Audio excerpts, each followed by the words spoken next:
Hello class. Welcome back बच्चों। लो प्यारे बच्चों, स्टार्ट कर रहे हैं नया लेक्चर। बेटा, हमने चैप्टर शुरू करा था कंज्यूमर इक्विलिब्रियम। ठीक है ना जी। हमने इक्विलिब्रियम का भी मतलब देख लिया, कंज्यूमर का भी। Equilibrium is a position of no change, a position of rest. यहाँ से कंज्यूमर अपनी कंजम्पशन को आगे नहीं बढ़ाना चाहता क्योंकि उसको मैक्सिमम सेटिस्फेक्शन मिल चुका होता है। यही कहानी है सारी। बेटा, दो अप्रोचेस थे इक्विलिब्रियम को जानने की, एक कार्डिनल और एक ऑर्डिनल।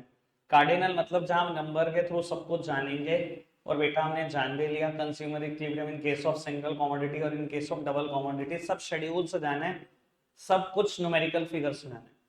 बेटा, अब न्यूमेरिकल जैसी हम बातें थोड़ी सी कम करेंगे।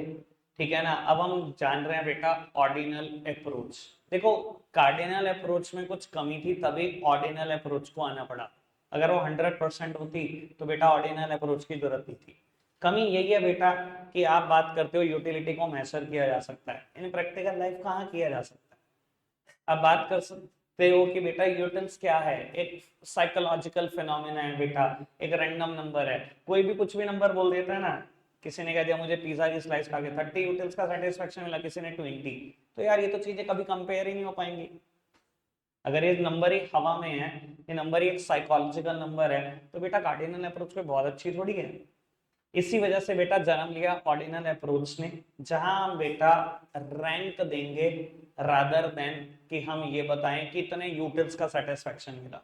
हम ये तो बता सकते हैं ना कि पहली स्लाइस कंज्यूम करी तो ज्यादा सेटिस्फेक्शन मिला और दूसरी कंज्यूम करी तो पहले से कम मिला या पहले से ज्यादा मिला। ये तो बता सकते हैं। यूटिल्स में नहीं बता रहे, पर ये तो बता सकता है हर एक रेशनल कंज्यूमर कि पहली यूनिट से ज्यादा सेटिस्फेक्शन मिला या दूसरी से ज्यादा सेटिस्फेक्शन मिला। तो बाबू यहाँ हम रैंक देकर सब कुछ डिसाइड करेंगे। बाबू, ये जो बात मैंने बोली समझ में आई? ठीक है ना।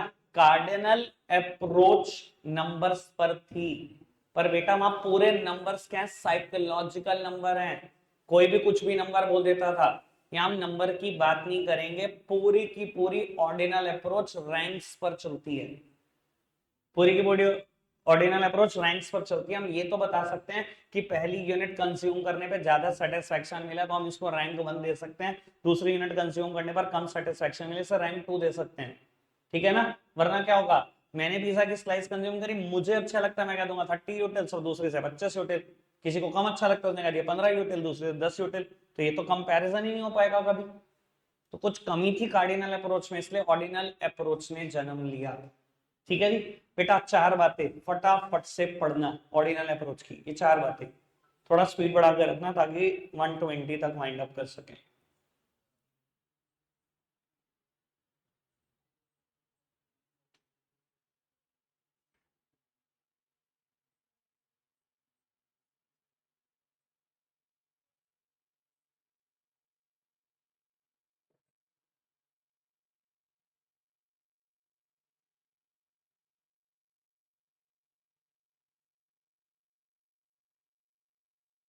चलो जी, सब सामने देख रहे हैं। बेटा, ऑर्डिनल यूटिलिटी अप्रोच को समझाने के लिए हम इंडिफरेंस कर्व का इस्तेमाल करते हैं। जैसे कार्डिनल अप्रोच को समझाने के लिए हमने बेटा consumer equilibrium in case of single commodity, in case of two commodity देखा। यहाँ बेटा इंडिफरेंस कर्व का इस्तेमाल करते हैं। प्लीज सब सामने ही देखेंगे, गड़बड़ हो जाएगी वरना। सर, आपको याद है हमने कुछ दिन पहले एक और कर्व भी पढ़ा था, प्रोडक्शन पॉसिबिलिटी कर्व। और मैं आपको बता देता हूं मैंने इसकी डेफिनेशन कैसे कराई थी, अगर आपको मेरा सीक्वेंस याद है। Production possibility curve refers to the graphical representation, और उसके बाद मैंने कहा था अभी मत पढ़ना, बाद में देखेंगे। सर, ये तो जान लो बेटा, अगर किसी भी डेफिनेशन में ये वर्ड इस्तेमाल हो रहा है कर्व, तो ऐसा तो हो ही नहीं सकता कि ग्राफिकल रिप्रेजेंटेशन ना हो। मैं तो मान ही नहीं सकता उस चीज को। कर्व का मतलब ही ग्राफिकल रिप्रेजेंटेशन से। तो बेटा कहता है इंडिफरेंस कर्व क्या है, is the graphical representation of various alternative combination of bundle of two goods in which consumer is indifferent. मैं थोड़ा सा मतलब बताऊंगा, थोड़ा सा पोज लेते हैं, आराम से समझते हैं। अच्छा भाई, खड़े हो जाओ, कुछ नहीं होता, थोड़ी देर बाद गिर जाना। बेटा, इंडिफरेंस कर्व क्या होता है, ग्राफिकल रिप्रेजेंटेशन होती है किस चीज की, कहता है various alternative combination of bundle of two goods. In which consumer is indifferent. सब नाम है इनडिफरेंस कर्व। बेटा ये जितने भी बंडल बना रहा हूं ना मैं दो गुड्स के, इसमें कंज्यूमर डिफरेंस नहीं कर पा रहा, मतलब सब में ही बराबर सेटिस्फेक्शन मिल रहा है। भाई आपके पास 50 रुपए, 50 रुपए में ना 4 मोमोज आ रहे हैं, एक पिज्जा की स्लाइस आ रही है, एक बंडल ही है। बेटा 3 मोमोज आ रहे हैं, 2 पिज्जा की स्लाइस आ रही है, 2 मोमोज आ रहे हैं, 3 पिज्जा की स्लाइस आ रही है, एक मोमोज आ रहा है, 4 पिज्जा की स्लाइस आ रही है, और ये चारों के चारों बंडल आपको बराबर सेटिस्फेक्शन दे रहे हैं। इनडिफरेंस कर्व इसी को प्लॉट करता है।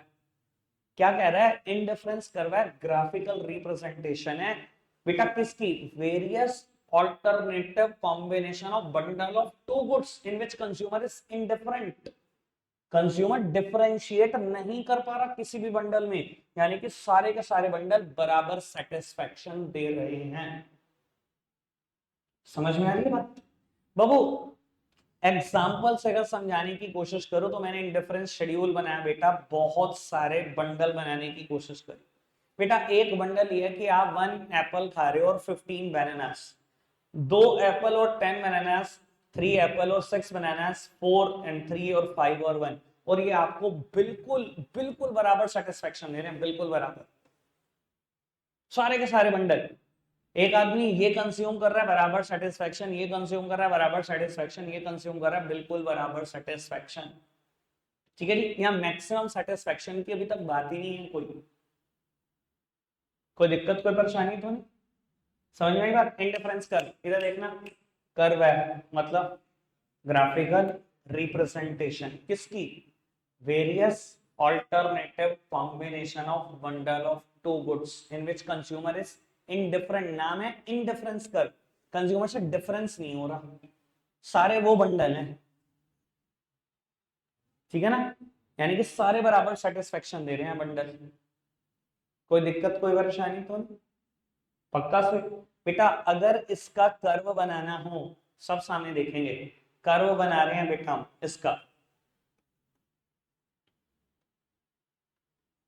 सर मैंने तो वैसे बात पीपीसी में बहुत अच्छे से समझाई थी, पता नहीं आपने सुनी थी कि नहीं सुनी थी, आराम से सुन लो तो थोड़ा सा ज्यादा आसान हो जाए। बेटा जिसकी भी यूनिट सेक्रीफाइस होना, चुपचाप से वाई एक्सिस पे प्लॉट कर दिया करो, जिसकी भी यूनिट सेक्रीफाइस हो। यहां पर बेटा एप्पल की यूनिट्स बढ़ती जा रही हैं, एप्पल वाई एक्सिस पे आ नहीं सकता। बेटा इसकी यूनिट देख रहे हो बनानास की, एक के बाद एक गिर रही है, मतलब सेक्रीफाइस हो रही है। चुपचाप से इसको वाई एक्सिस पे प्लॉट कर दो, सबसे आसान बनेगा डायग्राम, वरना मुश्किल करते रहोगे। तो बेटा मैंने एक्स एक्सिस पे एप्पल को ले लिया, मैंने लिखा यूनिट्स ऑफ एप्पल, ठीक है, और बेटा वाई एक्सिस पे ले लिया units of bananas Y axis पे। ठीक है जी बेटा, मेरे को मैक्सिमम 15 प्लॉट करना है, तो मैंने गैप लेना शुरू कर दिया 3 का ही।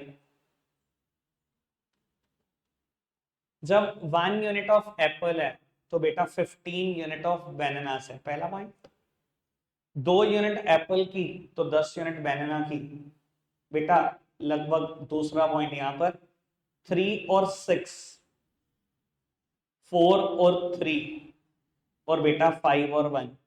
बेटा ये कर्व अगर सारे पॉइंट को मिला दिया आपने, बेटा ये कर्व दिखाई दे रहा है कॉन्वेक्स टू ओरिजिन, दिखाई दे रहा है कॉन्वेक्स टू ओरिजिन, है ना? बेटा पीपीसी कैसा होता था, फटाफट बताओ, पीपीसी कैसा होता था? Concave to origin. सर इसके कॉनकेव होने का रीजन क्या था? अरे हाँ, ये वर्ड आए दो बड़े अच्छे अच्छे से। बेटा एमआरटी इज इंक्रीजिंग, या कह दो एमओसी इज इंक्रीजिंग, है ना? जो चीज एमओसी होती थी वही एमआरटी होती थी, बस एमआरटी रेशो में बोलता था, है ना? वहां एमआरटी या एमओसी इंक्रीजिंग ऑर्डर में होता था।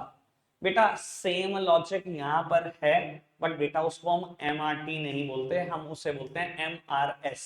प्रियांशी जी सामने देख लो, फोन चल रहा है ना रेगुलर? हाँ वही, मैंने भी वही बोला, फोन चल रहा है, ये थोड़ी कहा मैंने कि किसी का फोन है बेटा। चलो बाबू, बात समझ में आ रही है? एमआर, वहां पर लॉजिक क्या था कि एमआरटी बढ़ता हुआ था या एमओसी बढ़ता हुआ था, तो इसी वजह से शेप क्या आ रही थी बेटा, कॉनकेव टू द ओरिजिन। यहाँ बेटा ऑटोमेटिकली शेप बन रही है कॉन्वेक्स टू द ओरिजिन।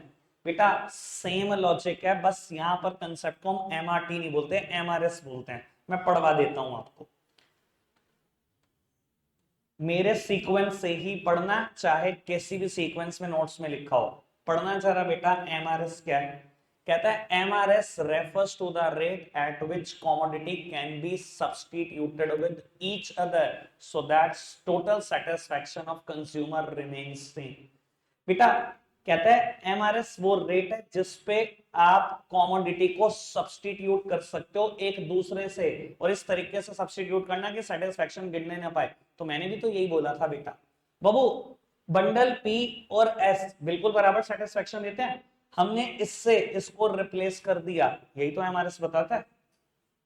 बाबू कह रहा है एमआरएस वो रेट है जिसपे एक कमोडिटी को दूसरी कमोडिटी से रिप्लेस किया जा सकता है, इस तरीके से रिप्लेस किया जाता है कि बेटा सेटिस्फैक्शन बिल्कुल बराबर बना रहता है कंज्यूमर का। और बेटा इसने फॉर्मूला देखो कितना बढ़िया बताया बाबू, ये कायदे से ऐसे नहीं, ये ऐसे लिखा जाना चाहिए था, एमआरएस एबी। एबी का मतलब कमोडिटी के नाम है एप्पल और बनानास, जो भी कमोडिटी हो, पिज्जा और बर्गर, तो आप पिज्जा और बर्गर लिखोगे। सर एक बात बताओ, एमआरटी या एमओसी हम कैसे लिखते थे बेटा? Unit sacrificed upon unit gain. Same है बेटा, फॉर्मूला पढ़ लो, unit of bananas willing to sacrifice upon unit of apple willing to gain, और वही formula delta banana upon delta apple, क्योंकि बेटा इसकी यूनिट सेक्रीफाइस हो रही है बनाना की, और एप्पल की गेन हो रही है। यानी कि बेटा एमआरएस या एमआरटी या एमओसी कोई फर्क है ही नहीं बेटा, कोई दिक्कत कोई परेशानी तो नहीं, ठीक है ना? सर वहां पर कॉनकेव टू ओरिजिन था क्योंकि एमओसी इंक्रीजिंग था, सर यहां एमआरटी डिक्रीजिंग है। सामने देखना, इधर देखो, unit sacrificed upon unit gained, unit sacrificed upon unit gained, unit sacrificed upon unit gained, unit sacrificed upon unit gain. यहाँ MRS is decreasing, that's why indifference curve is convex to the origin. वहां पर बेटा MRT is increasing, इसी वजह से वो बेटा बन रहा था कॉनकेव टू द ओरिजिन। ठीक है जी, जिनको पहला चैप्टर याद है वो आवाज समझ रहे होंगे इसको, कुछ है नहीं, मैंने अभी तक कुछ भी ऐसा नहीं बोला जो मुश्किल था। कोई दिक्कत कोई परेशानी तो नहीं, पक्का से क्लियर है? आगे बढ़ जाएं, पक्का? चलो जी, आप कह रहे हो तो बेटा शेड्यूल हो गया, कर्व मैंने खुद ही बना दिया था। चलो मोनोटोनिक प्रेफरेंसेस की भी बात करेंगे, इंडिफरेंस मैप की भी बात करेंगे। बेटा ये मोनोटोनिक प्रेफरेंसेस क्या होती हैं, इधर देखना बाबू। मोनोटोनिक प्रेफरेंसेस मतलब सिंपल बात बेटा, अगर दो बंडल, तीन बंडल, चार बंडल मुझे बराबर सेटिस्फैक्शन देते हो, तो नॉर्मली बेटा मैं वो बंडल प्रेफर करता हूं जिसमें नंबर ऑफ यूनिट ज्यादा होती है, इसे बोलते हैं मोनोटोनिक प्रेफरेंसेस। और कोई भी रेशनल कंज्यूमर होगा यही चूज करेगा। मैं कहूं बेटा आपको 3 पिज्जा की स्लाइस और 4 मोमोज एक तरफ पड़े हैं, और बेटा 10 मोमोज और एक पिज्जा की स्लाइस एक तरफ पड़ी है, एक तरफ है टोटल 7 यूनिट, एक तरफ है टोटल 11 यूनिट, दोनों का बराबर सेटिस्फैक्शन है, आप कौन सा चूज करोगे? ऑब्वियसली वो जिसमें नंबर ऑफ यूनिट ज्यादा है। बड़ी ऑब्वियस बात है, इसे ही बोलते हैं मोनोटोनिक प्रेफरेंसेस। अगर दो बंडल, तीन बंडल, चार बंडल, पांच बंडल बराबर सेटिस्फैक्शन देते हो, तो नॉर्मली कंज्यूमर उस बंडल को प्रेफर करता है जिसमें नंबर ऑफ यूनिट ज्यादा होती है, इसी को बोलता जाता है मोनोटोनिक प्रेफरेंसेस। कोई दिक्कत कोई परेशानी तो नहीं? और समझदार हो तो बेटा इशारा काफी। बेटा इसमें से बताना कौन सा बंडल चूज करेगा, क्योंकि सारे बराबर सेटिस्फैक्शन दे रहे हैं। बंडल का नाम बताओ, नंबर बंडल का नाम क्या है? पी। बेटा क्यों? Number of commodity 16, number of commodity सिर्फ 12, सिर्फ 9, सबका बराबर सेटिस्फैक्शन है, तो नॉर्मली कंज्यूमर उस बंडल को प्रेफर करेगा जिसका नंबर ऑफ कॉमोडिटी ज्यादा हो। समझ में आया मोनोटोनिक प्रेफरेंसेस का मतलब क्या है? बिल्कुल अच्छे से आगे बढ़ जाए बेटा, आगे बढ़ाते हैं बात को बेटा। इंडिफरेंस मैप, सिर्फ शुरू की दो चार बातें ही पढ़ूंगा मैं। कहता है इंडिफरेंस मैप क्या है? Refers to the family of indifference curve that represent consumer preferences over all the bundle of two goods. बेटा इंडिफरेंस मैप कुछ और नहीं, फैमिली ऑफ इंडिफरेंस कर्व है। और बेटा डायग्राम अच्छे से क्लियर नहीं हुआ थोड़ा सा, चलो मैं खुद अच्छे से कर दूं इसको क्लियर।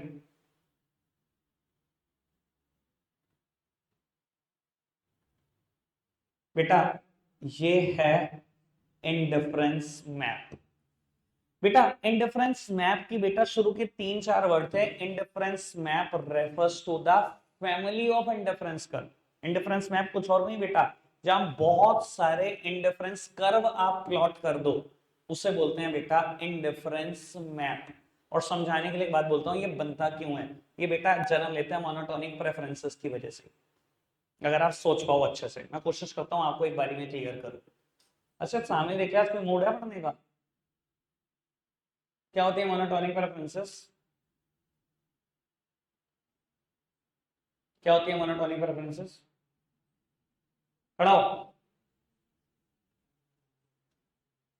इंडिफरेंस मैप जन्म लेता है मोनोटोनिक प्रेफरेंसेस की वजह से। सामने देखो बेटा, ये ए है इंडिफरेंस कर पे कोई पॉइंट, मैंने इससे परपेंडिकुलर ट्रेस करा है दोनों एक्सिस पर।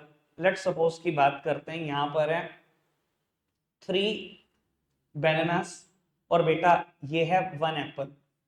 ठीक है बाबू, अगला कोई हमने इंडिफरेंस कर बनाया बेटा, एक पॉइंट लिया बी, इससे भी परपेंडिकुलर ट्रेस करा बाबू, यहां पर एप्पल बढ़कर हो गए 2, बनाना सेम रहे।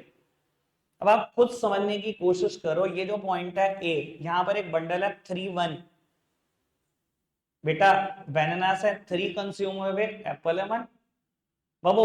और बी पॉइंट पर अगर आप कोशिश करो समझने की तो बेटा ये बंडल है 3 2, है ना? बिल्कुल सीधी सी बात, कोई दिक्कत कोई परेशानी तो नहीं। इंडिफरेंस मैप कुछ और नहीं बेटा, अब फैमिली ऑफ इंडिफरेंस कर। ठीक है बेटा, एमआरएस में ऑलरेडी क्लियर कर चुका हूं। एक बात बस मैंने एमआरएस में नहीं पढ़ाई, वो ये है MRS measure the slope of indifference कर। एमआरएस की वजह से ही स्लोप बनता है, क्योंकि एमआरएस यहां पर क्या था, डिक्रीजिंग था, दैट्स व्हाई स्लोप क्या हुआ, कॉन्वेक्स टू द ओरिजिन। अब बेटा इंडिफरेंस करके अजम्पशन है, 5 अजम्पशन है, 2.5 मिनट भी नहीं लगाने पढ़ने में, 2.5 मिनट भी नहीं, सामने देखेंगे। आधे बच्चों ने टाइम देखना शुरू, अच्छा ठीक है जी। 2 कमोडिटीज, अक्षरा टाइम देख रहे हो, चलो your time start now. Babu indifference कर की पहली असम्पशन है 2 कमोडिटी, भाई डेफिनेशन भी यही थी, graphical representation of various alternative combination of bundle of two goods in which consumer can't differentiate। Sir indifference curve में बेटा बात ही 2 कमोडिटी की करनी है, ना 2 से कम ना 2 से ज्यादा। ठीक है, ये तो डेफिनेशन से ही क्लियर था। बेटा यहां पर लिखी हुई है सेकंड अजम्पशन, नॉन सटाइटी। बेटा याद है पॉइंट ऑफ सटाइटी क्या होता था? क्या होता था point of satiety? Point of maximum satisfaction. बेटा यहां पर नॉन सटाइटी क्यों है? क्योंकि बेटा यहां मैं मैक्सिमम सेटिस्फेक्शन की बात ही नहीं करता। एक इनडिफरेंस कर्व पे जितने भी पॉइंट होते हैं सारे ही बराबर सेटिस्फेक्शन देते हैं, मैं तो मैक्सिमम सेटिस्फेक्शन की बात ही नहीं कर रहा हूं। एक इंडिफरेंस कर्व पे जितने भी पॉइंट होते हैं सब बराबर ही तो सेटिस्फेक्शन देते हैं। ये देखो जी, कोई भी इंडिफरेंस कर्व, ये इंडिफरेंस कर्व है, मैंने इस शेड्यूल से प्रिपेयर किया था, ये बाबू सारे के सारे बराबर सेटिस्फेक्शन देंगे, सारे के सारे। एक इंडिफरेंस कर्व पे जितने पॉइंट है सबका सेटिस्फेक्शन बराबर है, या मैक्सिमम की बात है ही नहीं। क्लियर है बात? कोई दिक्कत कोई परेशानी तो नहीं? आगे बढ़ाएंगे बेटा बात को। बाबू आगे बढ़ाते हैं बात को, कहता है ऑर्डिनल यूटिलिटी। बेटा यहां पर आप अपनी प्रेफरेंसेस को रैंक देते हो रादर देन नंबर, ऑर्डिनल का मतलब यही है। ठीक है जी, कोई दिक्कत कोई परेशानी तो नहीं? अगर मैं रैंक की बात करूं, जो समझदार है मोनोटोनिक प्रेफरेंसेस के हिसाब से, पी मेरी पहली रैंक होगी कि नहीं होगी? क्यों मेरी दूसरी रैंक होगी कि नहीं होगी? जब सब बराबर सेटिस्फेक्शन देते हैं तो नॉर्मली इंसान कौन सा बंडल चूज करता है जिसमें ज्यादा नंबर ऑफ कमोडिटी होती है? यहाँ सिर्फ रैंक की बात होगी, यहाँ कोई मैं मेजरमेंट नहीं कर रहा हूँ किसी का भी यूटिलिटी में। तो अब वो ordinal utility is the third assumption। Fourth one diminishing MRS, कहता है एमआरएस गिरता हुआ है, दिखा दिया था गिरता ही हुआ है एमआरएस। अब उसके बाद कहता है रेशनल कंज्यूमर, समझदार कंज्यूमर, ये भी बात हो चुकी है। ठीक है चलो हो गया टाइम मिनट, बताया नहीं आपने। चलो देखिए प्रॉपर्टीज ऑफ इंडिफरेंस कर, और मुझे लगता है ये मेरा लास्ट टॉपिक है आज का। चलो जी 4 मिनट भी नहीं लगाएंगे, 4 मिनट भी बहुत ज्यादा, बहुत बहुत ज्यादा, सब सामने देखेंगे मेरी तरफ। बेटा सबसे पहली प्रॉपर्टी मुझे बताने की जरूरत नहीं है, indifference curve are always convex to the origin. Reason is, कहता है इंडिफरेंस कर्व हमेशा कॉन्वेक्स टू ओरिजिन होगा। रीजन इज डिक्रीजिंग एमआरएस, ठीक है, डिमिनिशिंग एमआरएस। आगे बढ़ाएं बाबू, कहता है इंडिफरेंस कर्व का स्लोप डाउनवर्ड्स है। ये बात मैंने बेटा पीपीसी में भी बोली थी, दोबारा भी बोल रहा हूं, अगर दो चीजों के बीच में इनवर्स रिलेशन एग्जिस्ट करती है तो बेटा स्लोप तो डाउनवर्ड ही होगा ना, या डिक्रीजिंग ही होगा ना। बेटा एक चीज बढ़ रही है, दूसरी चीज गिर ही रही है। अगर बेटा अपोजिट रिलेशन है, इनडायरेक्ट रिलेशन है, तो बेटा कभी स्लोप पॉजिटिव हो ही नहीं सकता। लेफ्ट से राइट आते आते गिरते ही चले जाओगे, ठीक है ना जी। एक आगे बढ़ा तो बेटा यहाँ 15 से 12 पे पहुंच गए, एक आगे बढ़ा तो 12 से बेटा यहाँ 6 पे पहुंच गए। बाबू एक और आगे बढ़े तो 6 से 3 पर आ गए। तो बाबू एक बढ़ता चला जा रहा है, दूसरा गिरता चला जा रहा है, स्लोप तो होगा ही नेगेटिव। दोनों बातें समझ में? पीपीसी की यही दो प्रॉपर्टी थी, वो कॉनकेव टू ओरिजिन था, वहां लिखा था इंक्रीजिंग एमआरटी की वजह से, वो डाउनवर्ड स्लोपिंग था, यही लिखा था कि रिलेशनशिप इनडायरेक्ट है। हाँ तो दो ही प्रॉपर्टी थी ना, यहाँ ज्यादा है, दो और है। इधर देखना बेटा बाबू, इधर देखो जी, कहता है higher indifference curve represent higher level of satisfaction. कहता है जितना इंडिफरेंस कर्व ऊपर होगा उतना ज्यादा सेटिस्फेक्शन देगा। और सर ये बात अगर प्रूव करनी हो इंडिफरेंस मैप को देख लो, 100% प्रूव हो जाएगी बात। मैंने अभी बनाया भी था इंडिफरेंस कर्व मैप सही करके, आपके नोट्स में बिल्कुल सही प्रिंट हुआ होगा, यहाँ पर डिस्प्ले सही नहीं हो रहा बस। बेटा ये है इंडिफरेंस मैप, ये पहला इंडिफरेंस कर्व है, यहाँ पर बंडल था 3 1, ये 3 बनानास है, ये 1 एप्पल है। बेटा ये दूसरा इंडिफरेंस कर्व था, बेटा यहाँ पर पॉइंट था 3 2। आप खुद बता दो बेटा जितना हायर इंडिफरेंस कर्व है उतना ज्यादा सेटिस्फेक्शन देगा कि नहीं? आपको 3 1 ज्यादा सेटिस्फेक्शन देगा 3 2 रेशनल कंज्यूमर को? जितनी ज्यादा यूनिट होंगी उतना ज्यादा सेटिस्फेक्शन लगता है ना दिमाग में। एक तरफ 3 1 एक तरफ 3 2, आ जा भाई 3 2। क्लियर है बात अच्छे से? चलो बाबू लास्ट पॉइंट सबसे मुश्किल है समझने के पॉइंट ऑफ व्यू से, समझ लोगे तो बेटा बहुत बढ़िया। कहता है indifference curve never intersect each other. कहता है कोई भी इंडिफरेंस कर्व एक दूसरे को कभी इंटरसेक्ट नहीं करता। ठीक है जी, मेरे को प्रूव करना है।